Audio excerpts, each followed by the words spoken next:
Brad and the Detroit Lions. They did not make any true moves at the trade deadline. Look at that, the receiver, went from the Saints to the Seahawks. Sauce Gardner went to the Colts, back to the Midwest, which is the best. Quentin Williams got traded to the Dallas Cowboys. I mean, you've seen a plethora of moves, um, happen today, man. Um, I don't understand why a lot of people, Detroit fans, continue to hold out hope. It's a reason why the Mark McGwire trade was a really big deal. The Rasheed Wallace trade was a really big deal. Outside of those Tigers, some of the Tiger moves that they made, um, and outside of some of the Red Wing moves that they made, when was it Mike Ilitch, the father? I think the son is Chris Ilitch. Correct me if I'm wrong.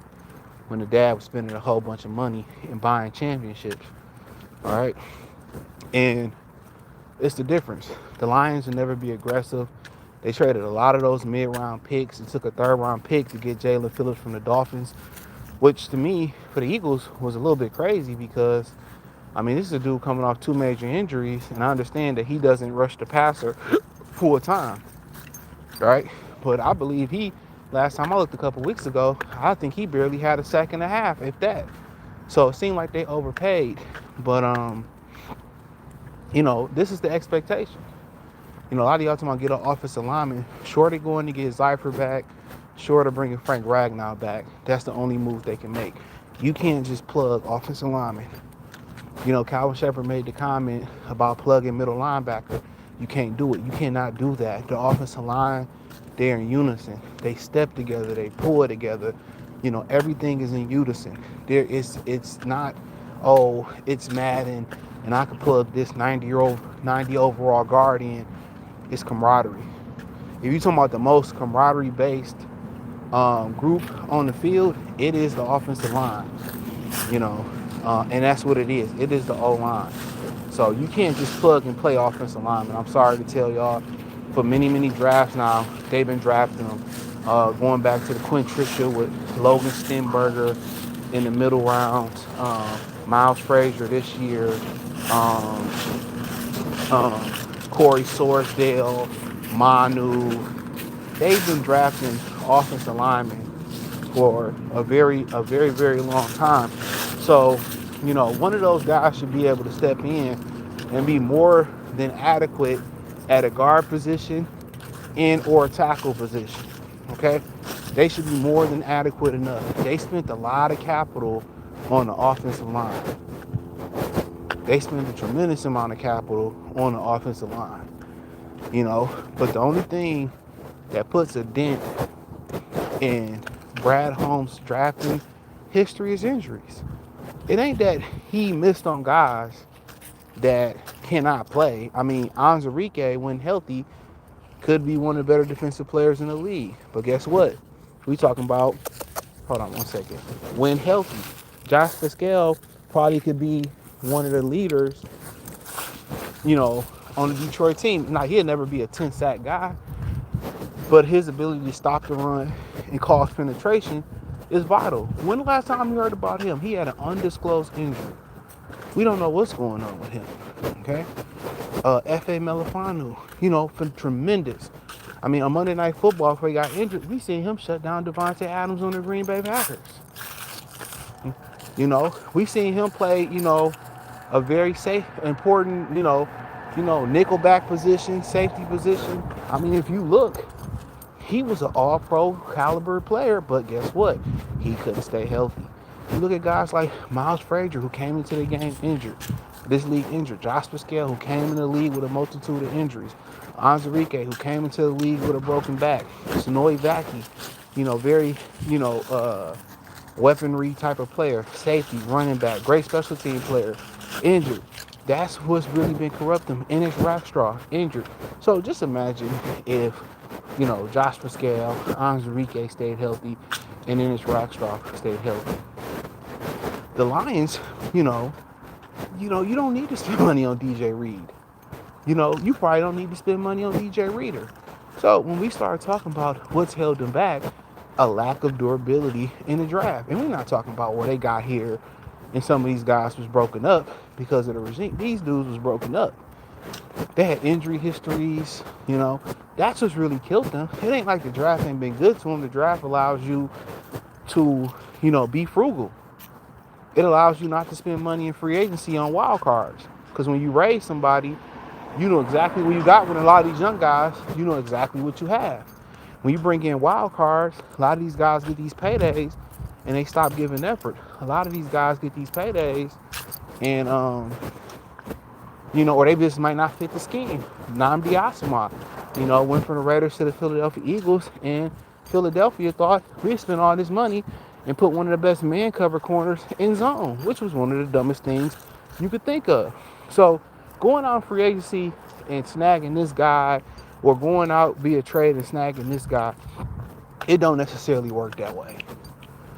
You're going to get a receiver. If he don't have a rapport with Jared Goff, we know Jared Goff is like, I can't even think of the word, but it takes a long time for Jared Goff to build some trust, okay?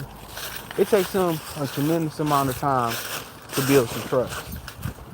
I'm on Ross St. Brown. Really, if you look at it, it really was Tim Boyle who got St. Brown cooking. That's who got St. Brown comfortable. It took Jared Goff damn near whole season and Tim Boyle to trust Amon-Ra St. Brown. That's a fact. Him and Jameson Williams took a few seasons to click under Ben Johnson. Okay? And when they started to click, they switched offensive coordinators. And really it's gonna be started conversation whether Jared Goff's the problem. Or is a problem. Because for the most part, it's becoming a problem. But I'm not here to talk about that right now. But y'all expect insanity. The Lions are not going to do anything different when it comes to going to be aggressive. They couldn't. They gave up a lot of middle round draft picks for Tesla, Manu Giovanni. They gave up a lot of stuff to get those guys. So, really, they still believe in Marcus Davenport. First he was coming back late November, early December.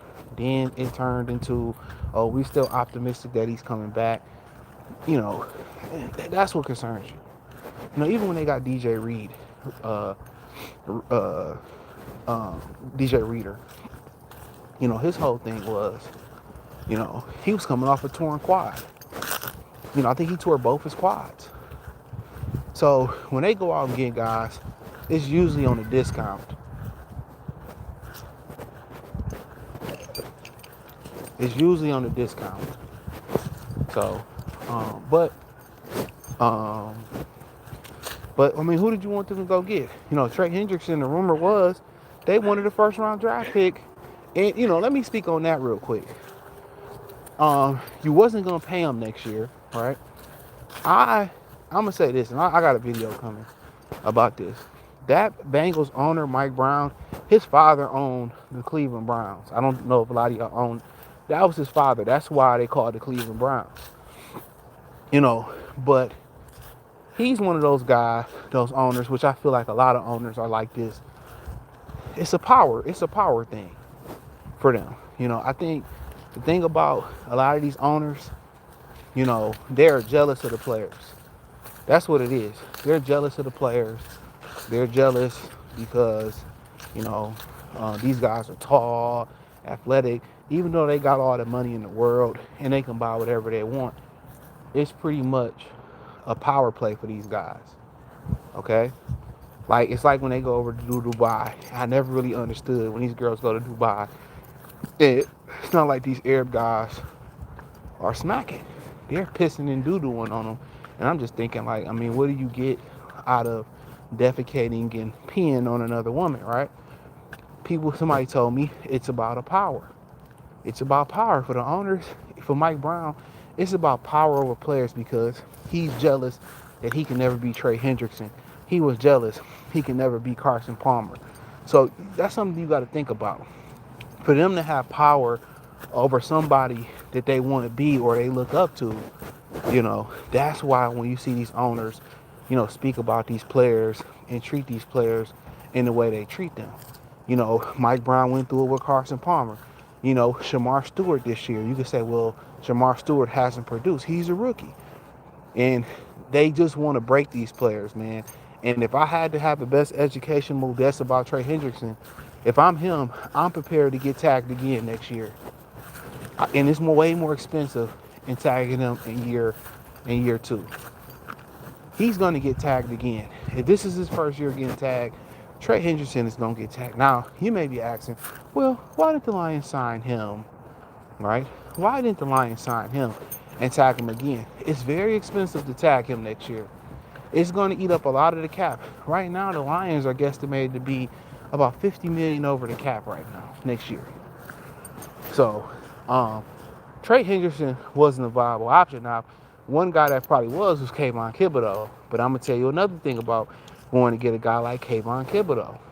If Jalen Phillips went for a third round and Kayvon Thibodeaux,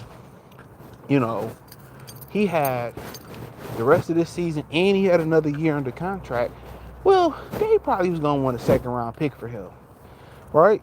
That's what they wanted. And if you give up a second round pick, you're going to want to get some, insurance. You're going to sign them to 1, 2, 3 year deals. So it didn't make any sense to go spend that capital when you gave up a lot of capital to get Tesla. You gave up, I think, some capital to get Vacky, some capital to get Giovanni. You gave up a lot of capital the last few years in the middle of the draft. And for the most part, that's what they do their best work at. So, whether you want to, laugh now or suffer later, I mean, that's up to the fan base. But if you don't win it this year, I mean, you're looking pretty stupid. You didn't mortgage the future for some guys that you hope are some good. Baggy, Giovanni, Tesla. So, that's just what it is. So, going to get Kayvon Thibodeaux is probably a death blow if you don't get a compensatory pick to your draft next year. Going to get Jalen Phillips, giving up a third that you may or may not have, that's a death blow. That's a death blow. So you have to look at it from that standpoint of view. We're willing to give up multiple ones for Max Crosby. Okay, how do you make the cap fit next year? And I hear, Philadelphia makes it work. They were willing to give up Myles Garrett. Yeah, that's Philadelphia. They're going to go get it. We're not Philadelphia. So when you look at it in whole, when you actually look at it and how they believe in their guys, even these guys that failed them like Marcus Davenport over and over again, you just look at next year's draft. I felt like they knew that they was drafting. Tate Ratledge will be the center next year. I know a lot of y'all, he's never played center at Georgia. I mean, for a lot of y'all that claim to be football heads, read the research. He was prepped as Georgia's center last year. All throughout his career, he was prepped to be a center for Georgia. In practice, so he's a very well-versed center. And on top of that, Miles Frazier's played every offensive lineman. I believe he's played some center. And people tend to forget Frank Ragnow wasn't the center. He wasn't the center his first year in Detroit. I believe he gave up 1 sack at Arkansas in his collegiate career. And he started at right guard. You know what I'm saying? He started at right guard his first rookie season. Where does Tate Ratledge start at right guard? So ultimately, we knew Graham Glasgow was temporary, and probably next year he may be gone. But per se, looking at the offensive line, it's time for Taylor Decker to go. And I really believe they thought Manu Giovanni, who was working out this summer with Taylor Decker, would be ready in the next season or two to take over at left tackle. I remember it was reporting that he was going to be a guard. And I'm like, you give up all that capital for a guard, I feel like it's going to be a center. I mean, he's going to be a tackle. That's what's my thing about it. And rightfully so. They was willing to let Dan Skipper go, bring him on the practice squad. And when they needed a tackle to play left tackle, they didn't put Sewell at left tackle. They put Manu. So they believe that Manu can be a left tackle in the NFL. So next year, when you get to the draft, you got some questions to answer. And it depends on prospect But, where do they find the left tackle prospect? Because if anything, it may be time for that Giovanni kid to go to guard. And when I look at him, he don't have a lick of muscle on him. I mean, what has he been doing? You know, they say he's a freakish athlete, but at that point, this is where, when we get outside the realm of injury, which he did get injured this season at his first start. This is where we get at. This is where it's time for some of these guys to start developing. I brought up Makai Wingo. He been injured since he got here. Then you go back to LSU and you get a guy like Miles Frazier. He been injured since he got here. And this is all hurting you in the now and in the far, far future, or in the future. This is hurting you.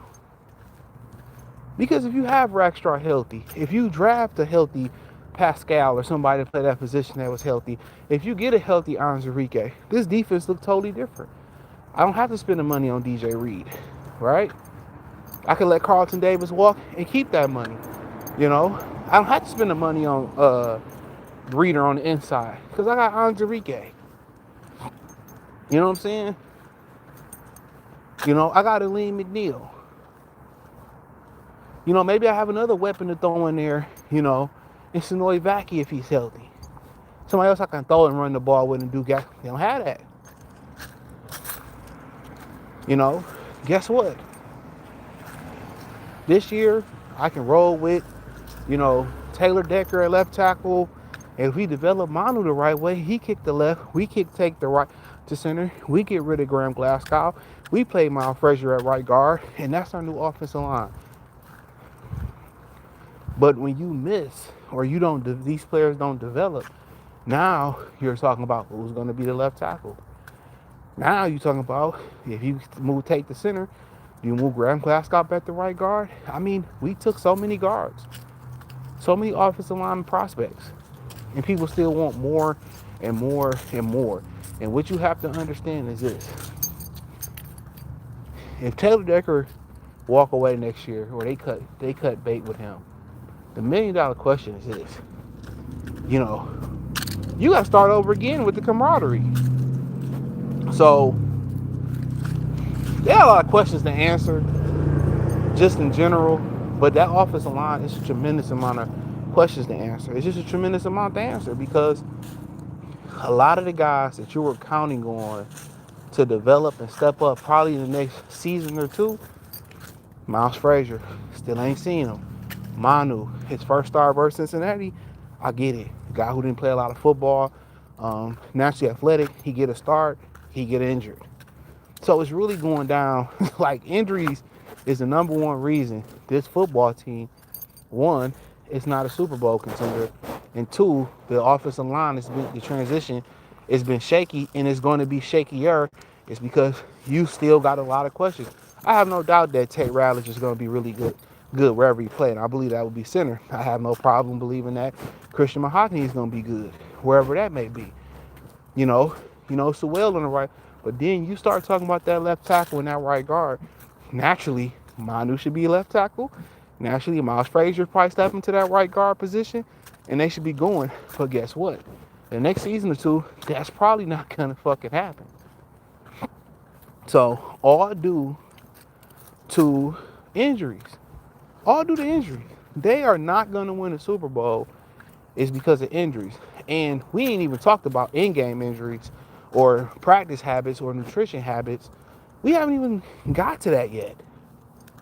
We're just talking about guys, who they drafted, who was injured before or had an injury history before they stepped on the field. And then it becomes contagious. You see Lee McNeil go down. You see Aiden Hutchinson go down. They're picking bad apples and hoping to refurb them. That's it.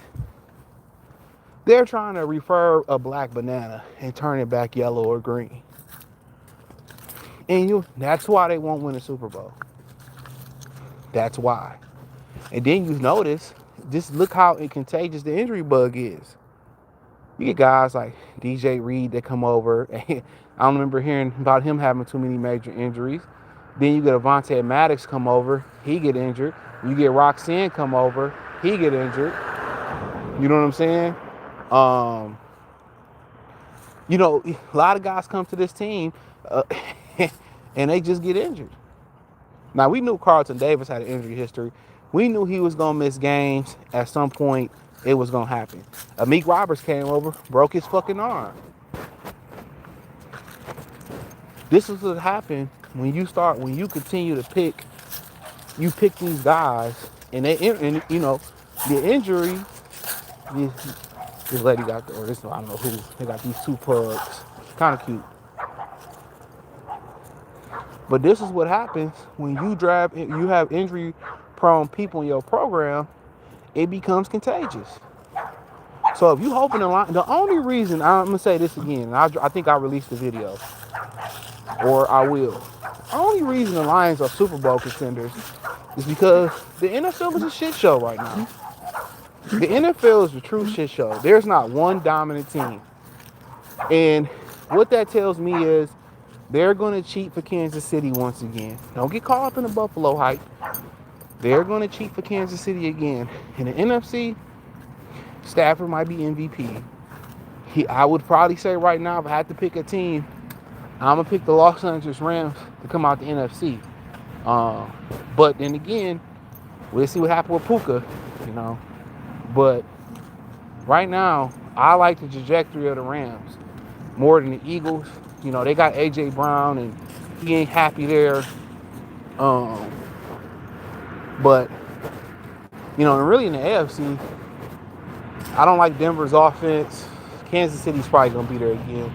But my dark horse is Baltimore. If Baltimore can get back in the game, my dark horse is Baltimore. But with the Lions, you got a quarterback who not only has no mobility, he don't have any pocket mobility. Anytime Jared Goff slides his feet, and he's improved this season, picks his feet up or is off the mark, the ball is going in the dirt. The ball is going to the dirt, in the dirt. If you really look at that Josh Reynolds pass from the NFC Championship game, and he threw that ball in the dirt, it's because he moved off the mark. Like you have to ask yourself, why can't Jared Goff improve his pocket mobility? Brady can do it. Manning can do it. I feel like both of them is lesser athletic than Jared Goff. But if Jared Goff has to pick his feet up, it's a disaster. It's a disaster. When that blitz comes, he knows he can't shuffle, he can't slide, He knows it. It's going in the dirt. Or the inaugural, let me turn my fucking back and get sacked.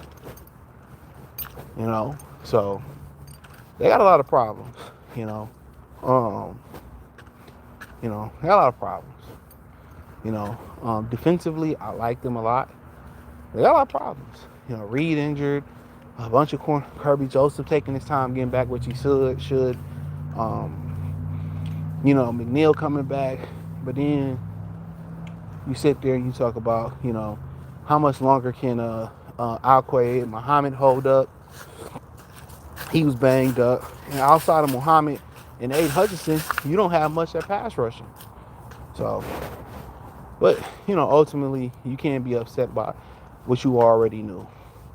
The Lions were not going to make moves. They didn't have the capital to make moves. And, so be it. So be it. You can't be mad and upset when you knew this was going to be the result. So, but, if I had to offer any advice, and like I said, I didn't see much of that game Sunday, but if I had to offer a little bit of advice, go sign the fullback. John Morgan, prepare to run the ball 20 to 40 times a game, play action, and let that be your offense. That's what I would say do. That's what I would say do. Prepare to get you a Brock, go heavy, put a hat on the hat. And I hear people say, well, if they can't they can't run the, well, somebody said in the comment section, if they couldn't block anybody in the run game. If you can't block in the run game, I'd rather you not be able, I'd rather that than you get your quarterback killed. I'd be handing that ball off to whoever running back is healthy. That would be my remedy. We would line up. I would go find the best fullback available. We'll put a hat on the hat. I would go find the best fullback available and put a hat on the hat. And that would be my remedy. You know,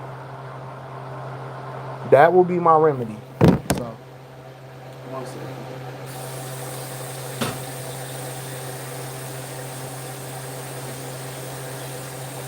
But yeah, that would be my remedy. We would go hat on a hat. And I would play action. Um, and that should open up the middle of the field.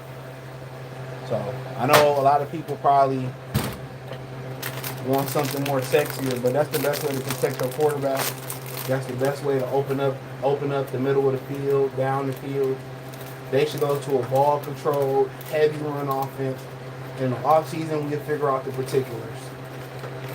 That will be my remedy. In the offseason, we will figure out the particulars and all that. But Jared Goff, outside of his lack of mobility, one of the other major problems with him is, and I hate to use this analogy for him, but one of the other major problems with him is his inability to make quick connections with wide receivers.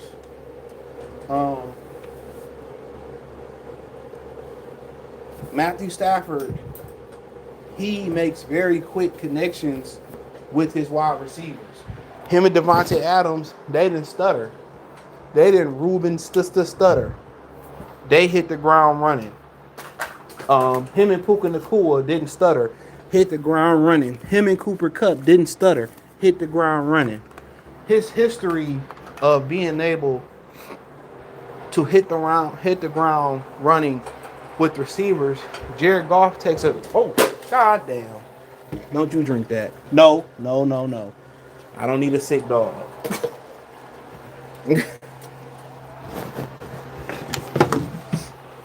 But yeah, his inability to hit the ground running with receivers, I think that can cause an issue.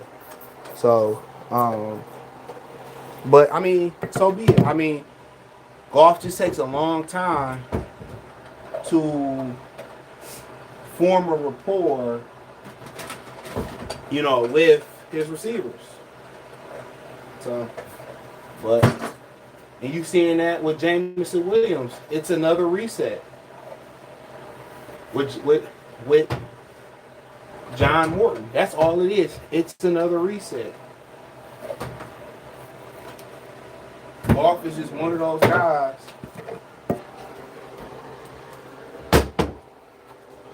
My dog want to play defense on me. Like, get the hell out the way. He's one of those guys that's going to take a long time to form a rapport. So, Goff going to give, Matthew Stafford going to give you an opportunity. But Goff is just, takes him a long time to pick it up. Gregory, what's going on? Dolomite, salute. I was surprised at all. I keep telling people Detroit teams in general don't. Only when the Daddy Illich was around, he was the only one that spent bread. That new Illich, they said they're gonna shop that scuba kid at the winter meeting. So Chris Illich is probably more cheaper. Yep, Mike Illich, his father spent the money. Either we're not going to the playoffs or we're first round exit Super Bowl. Doubt it. I mean, yeah. I don't really see a lot of dominant teams in the NFL right now, so give me 1 minute. I don't see a bunch of dominant teams. But that can change. The Ford wants to win the Super Bowl, but they want to do it for cheap. Chris Illich is nothing like Mike Illich. Mike knew when to go for it and would do anything to win. Yeah. Yep. I mean, at the end of the day, that's a fact. That's a fact. They want to be cheap. I keep telling y'all that. They want to be cheap. And at the end of the day, so be it. So be it. You got owners that want to be too expensive. Remember, Dan Gilbert used to own the Commanders. You got some people that just want to be too expensive, and the Lions want to do it for cheap. I mean, I'm not surprised. Hey, Miss D, what's going on? He said, "Fam, Brad." I mean, they didn't really have the capital, bro. Believe it or not, they didn't have the capital. Just being real, they didn't really have the capital. So I know a lot of people are shocked by that, but they just simply didn't have the capital. The Lions are doing just enough to stay competitive and hope these one of these 3 years, everyone else falls out eventually, and they're in good. That's pretty much what's going on right now. Everybody in the NFL, nobody's really dominant this year. Jared Goff might be Donovan Mitchell, and I don't say that. Jared Goff played really, really well on that playoff run. That's a fact. He played really. They didn't lose the NFC Championship because of him. I feel like he should have made that throw to Josh Reynolds, but guess what? Even in a regular game, on a 75-degree day with in the dome, he misses that throw every time. So it wasn't a point of pressure. I mean, in that 49er game, he played well. It just that whole year, that third quarter, the third quarter was the Achilles that whole year. That whole year, teams they lost games or teams came back and almost beat them because of the third quarter, and they fixed it the following year. But Goff is not a choke artist. I'd rather have Goff, in a lot of late game situations. That's an unfair thing to put on Jared Goff. He's not a choke artist. He's brought us back. He's made some throws in crunch time. I think that's an unfair. That's unfair to him. He's not a choke artist. In that NFC Championship game, they didn't lose because of him. They lost because of even last year. To be honest with you, that Washington game, you could talk about the war of attrition and them losing that. They lost that game because coaching lost the game. They felt like they had to score a bunch of points. When you was playing a 32nd ranked, and that's dead last, rush defense, and you wanted to come out and throw the ball. Every time Gibbs touched the ball, it was 10 a pop.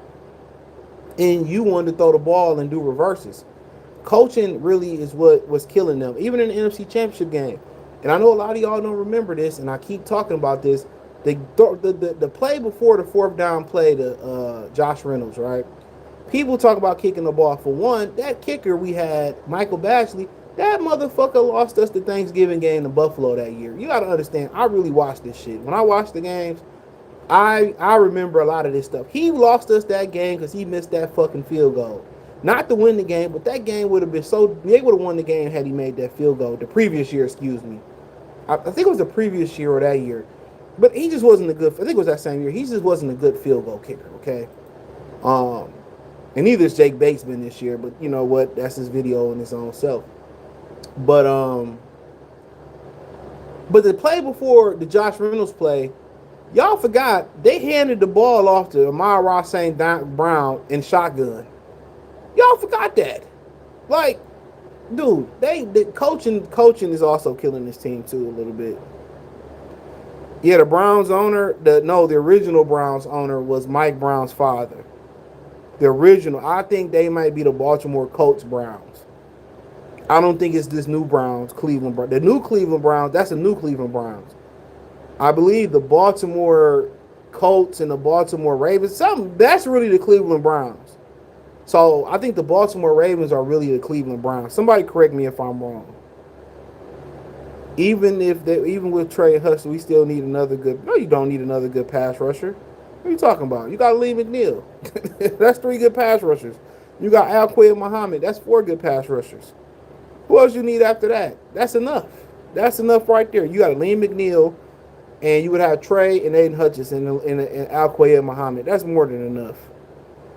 I'll give a second for Tip. But you don't have a second to give. I'm just saying, you really don't have it to give. I mean, figuratively. We got Frazier replace Glasgow. I mean, how you gonna replace Glasgow? You ain't seen Frazier play. You haven't seen him play, so you just saying, hey, he can play. How do we know he can play?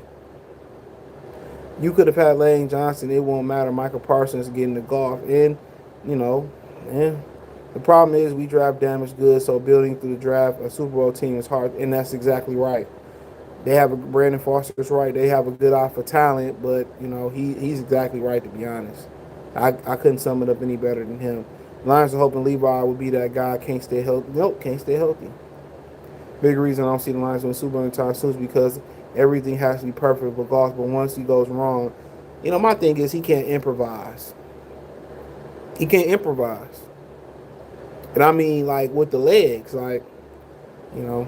But teachers on having a top defense will help you because help win champ, but they don't have enough. I mean, Aleem McNeil coming back that'll help. He get his Aiden Hudson, but they need that other guy. And I'm not sure Alquay Muhammad is that guy, so you might be right.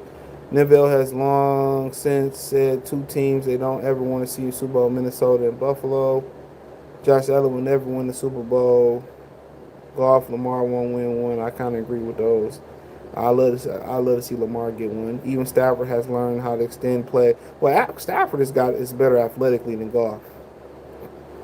Tyrion played. I heard he played well. He been playing well. Y'all just take those them little rinky dink penalties they call that's just bitch made, and y'all make it a big deal. He been playing well since last season.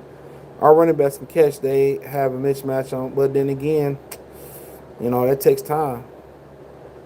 Johnson salute. Boy, I talked all that shit. I'd never brag on the Lions again. Minnesota put belt to ass. Golf has a natural connection with St. Brown. But it wasn't so natural at first.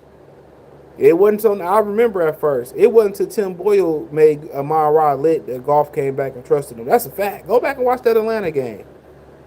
Tim Boyle was the reason that he got. No, Amon Ra got his start with Tim Boyle. That's when he really started to arrive. The Lions needed DJ Shark. Yeah, DJ Shark is cooked. Yeah, he done. I think he's just too small to play in the league.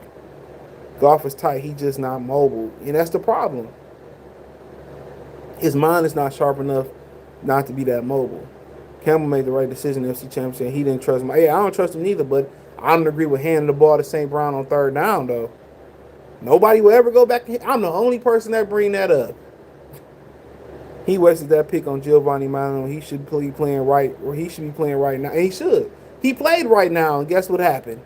After one game, that motherfucker was injured, right on cue. But hey, I appreciate y'all for tapping in. I might do one from the computer pretty soon, man. Who we play this week? Washington. I think Jaden Daniels out, so I think they in Washington. So if anybody wants some tickets, one of my people giving some tickets. He said they club level, so if you want some tickets, you gonna be in DC, man. Put me in the pocket. Real DC people know that. Let me know. Peace.